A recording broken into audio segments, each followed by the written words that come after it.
हमारे देश के किसानों को उनके खेतों में मजदूर बनाने का, देश में जमाखोरी के लिए लाइसेंसी राज दे करके देश को भुखमरी की कगार पर और देशवासी किसानों से लेकर उपभोक्ताओं को लूटने का, और देश में किसानों के पास गारंटी अभी है समर्थन मूल्य की, उसे खत्म कराने का, और चीनी के बैंक HDFC को किसानों की उपज के लाभ से फायदा पहुंचाने वाले किस मुंह से कह रहे हैं ये किसानों के हित में है। 22,000 करोड़ रुपए जब चीन ने HDFC बैंक को खरीद लिया, उसके बाद भारत की मोदी सरकार, हरियाणा की खट्टर सरकार ने हमारे हरियाणा के किसानों का 22,000 करोड़ रुपए HDFC के जो बैंक की शाखा है पंचकुला में, उसमें ट्रांसफर करवाया। आज हमारा और आढ़ती का मतलब वो जो है रोटी बेटी का साथ है, जैसे रोटी बेटी का साथ होता है। अगर हमें किसी 10 रुपए की आवश्यकता होती है, हम जो है आढ़ती के पास जाएंगे और आढ़ती से पैसा ले लेते हैं। आज हमारा और आढ़ती का मतलब वो जो है रोटी बेटी का साथ है, जैसे रोटी बेटी का साथ होता है।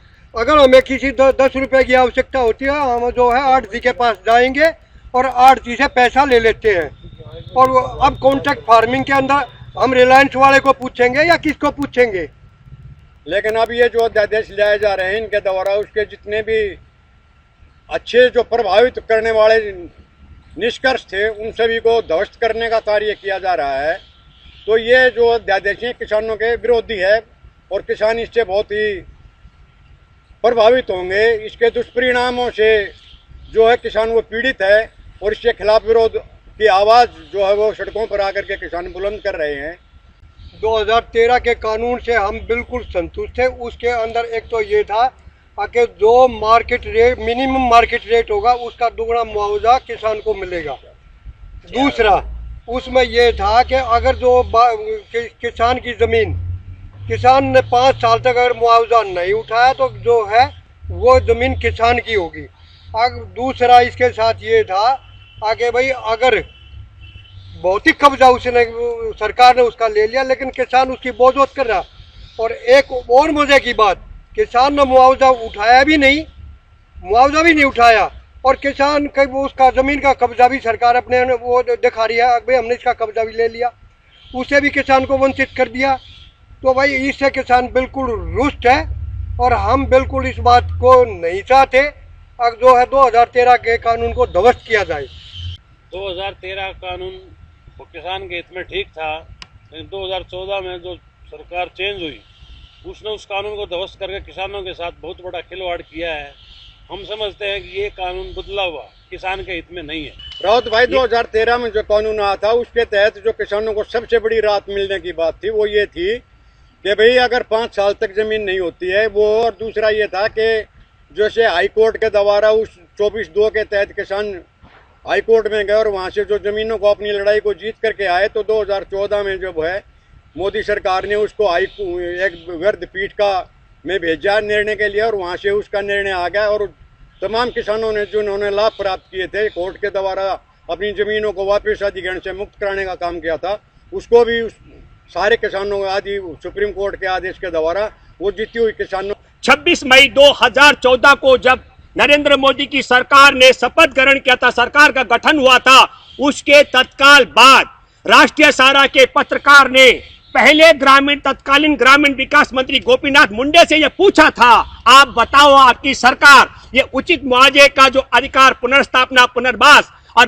पारदर्शी तरीके से भूमि अधिग्रहण के लिए जो कानून बना हुआ है इसको क्या करेगी? गोपीनाथ मुंडे ने बोला था हमारी सरकार इसका तत्काल क्रियान्वयन करेगी। और ऐसी घोषणा के 3 दिन बाद कार तेज चल रही थी कैबिनेट मंत्री की, ड्राइवर ने ब्रेक मारा और कैबिनेट मंत्री का देहांत हो गया। और उसके बाद नए ग्रामीण विकास मंत्री बने नितिन गडकरी और उन्होंने कहा देश के विकास के मामले रुक गए और उन्होंने अड़चन बताया कि इसमें भूमि अधिग्रहण को जबरदस्ती रोकने का प्रावधान है, इसमें PPE प्राइवेट पब्लिक पार्टनरशिप के लिए पुनर्वास और सरकार से अनुमति का प्रावधान है, ये दोनों हमको मंजूर नहीं है। इसमें बहुफसली खेती का अधिग्रहण करने का प्रावधान पर रोक है, ये हमको मंजूर नहीं है। सिंचित भूमि को नहीं अधिग्रहण किया जाना चाहे, ये हमको मंजूर नहीं है। और चौथी बात कही गई, किसानों की जमीन हम जब चाहें तब अधिग्रहण कर ले, 10 दशकों तक पहले अधिग्रहण कर ले, इस प्रकार का जो 5 साल का प्रतिबंध है ये हमको मंजूर नहीं है।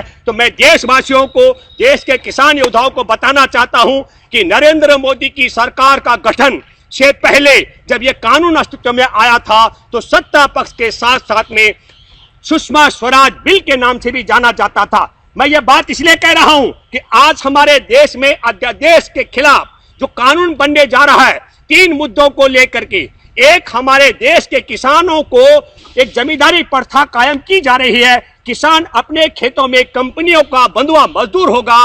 दूसरा हमारे देश में बड़ा मामला है वो है एमएसपी का, न्यूनतम समर्थन मूल्य का जो अभी गारंटी किसानों को है वो छीनने का खतरा है। और तीसरा है जमाखोरी, किसानों से औने पौने दाम पर लेकर के और बाजार में भी उसका अकाल पैदा करके महंगी दाम पर बेचने का जो बड़ा षड्यंत्र है, ये 3 षड्यंत्रों का नुकसान भी हमारे देश को झेलना पड़ेगा। मैं आप सब करोड़ों दर्शकों को एक बात बताना चाहता हूं, हमारे देश के अंदर बड़े कारपोरेट घरानों से लेकर के मझोले उद्योगों तक अरबों अरब रुपए की छूट दी गई सरकार की तरफ से, और आज बड़े कारपोरेट चौपट हो गए, उद्योग चौपट हो गए, व्यापार चौपट हो गए। जहां राहत पहुंची, हमारे किसानों को 1 रुपए की राहत मिली सरकार से? नहीं मिली। और विकास दर में आज हमारे किसानों का बहुत बड़ा योगदान है।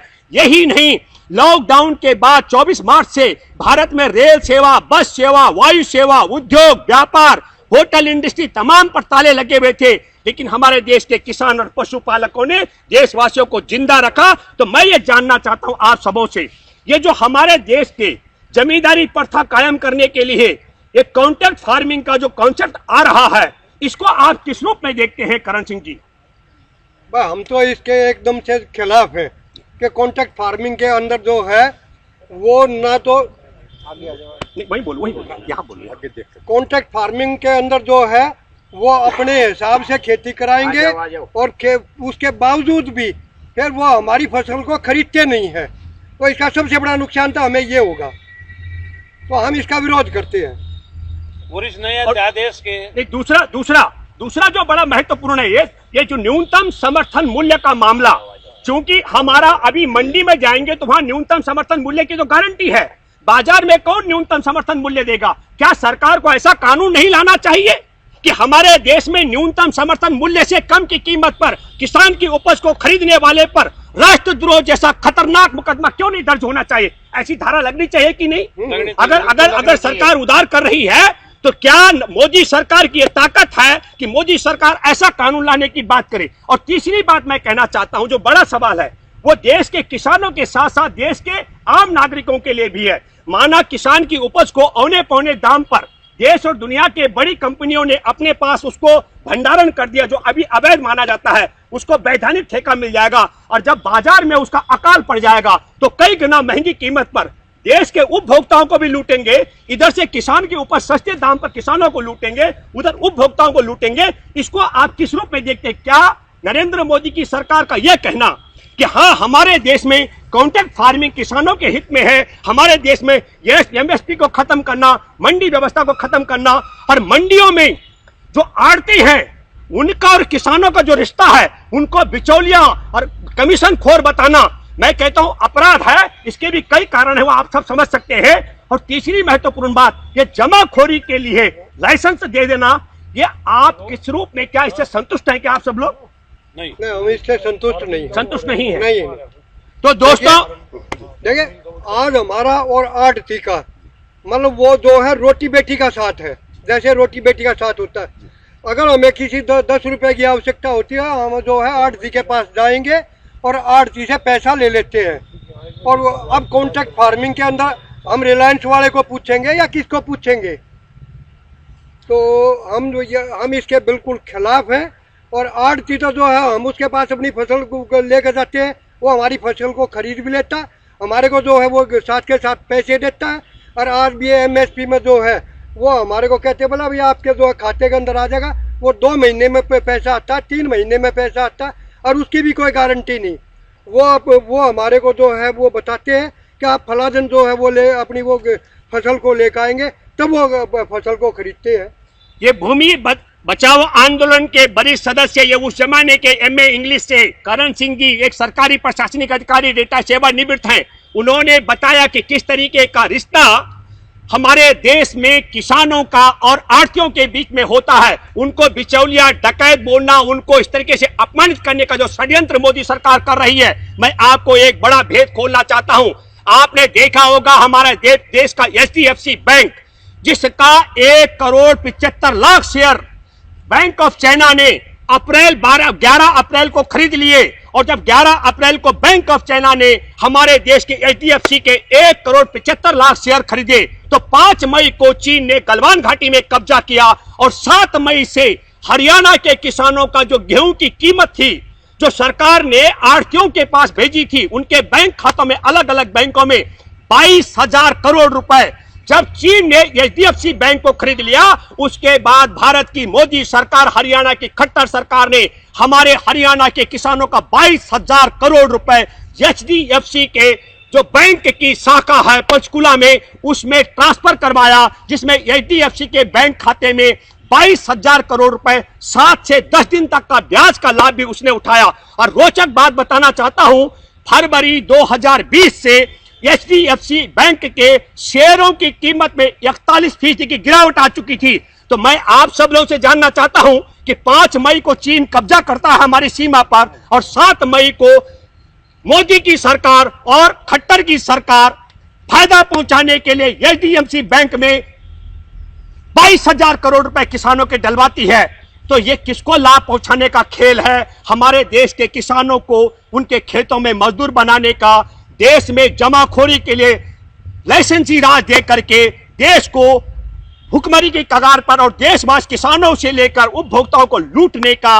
और देश में किसानों के पास गारंटी अभी है समर्थन मूल्य की, उसे खत्म कराने का, और चीनी के बैंक HDFC को किसानों की उपज के लाभ से फायदा पहुंचाने वाले किस मुंह से कह रहे हैं? ये किसानों के हित में है। ये बात अभी आप सुन रहे थे भूमि बचाओ आंदोलन और भारतीय किसान मजदूर संयुक्त यूनियन से जुड़े हुए उसके फाउंडर लोगों से, आप सब लोगों से मेरा आग्रह है, यदि आपको हमारी ये बात अच्छी लगे, आज एक ग्राउंड रिपोर्ट में कराला में अनूप नंबरदार जी, उनके ये पूरा इलाका मैं बल्कि चाहूंगा कि थोड़ा दिखाएंगे इस चारों तरफ का। आप देखिए वहां हम हैं आज की तारीख में, और यहां से हम ये रिपोर्ट दे रहे हैं ताकि सब लोगों को पहुंचे। आप सब लोगों का बहुत बहुत धन्यवाद, शुक्रिया। जय हिंद, जय भारत, जय जवान, जय किसान।